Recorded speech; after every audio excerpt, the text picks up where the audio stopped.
I got asked, was Clyde Drexler's Portland Trailblazers team that he lost the finals to the Bulls better than the team that he won the chip with Hakeem and the Rockets in 95 to 92 95?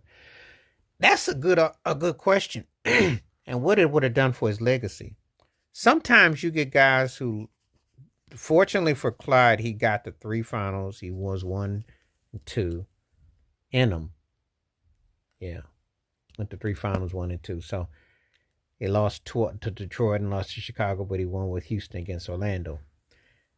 I think the Blazers team that went to the finals in 92, I would say was better than the Rockets team that won it in 95. But the game had kind of changed. There was a couple of situations. They did go 6 games. Now, Houston swept Orlando, but was the totality of the talent.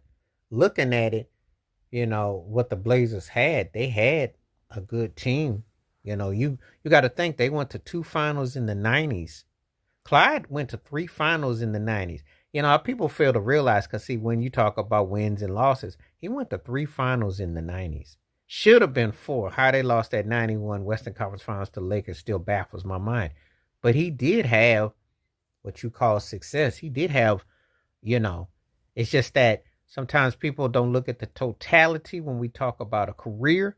So when we get into these kind of conversations, they kind of fall on deaf ears. And some people kind of say, well, he didn't really do all that and it wasn't all that. But hindsight, you look at it, he was knocking on the door.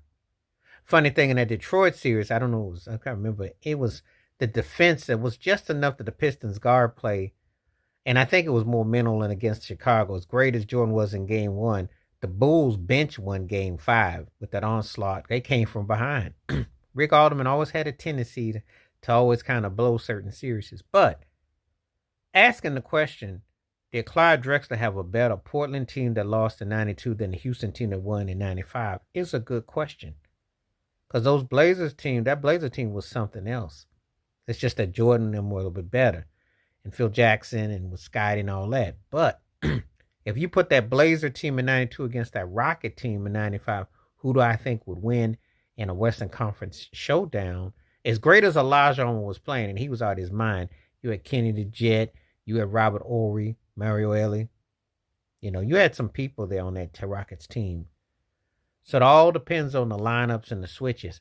But when Portland was in their groove, they were a threat. So it's an interesting question about who do I think that Clyde Drexler did. The team that he lost with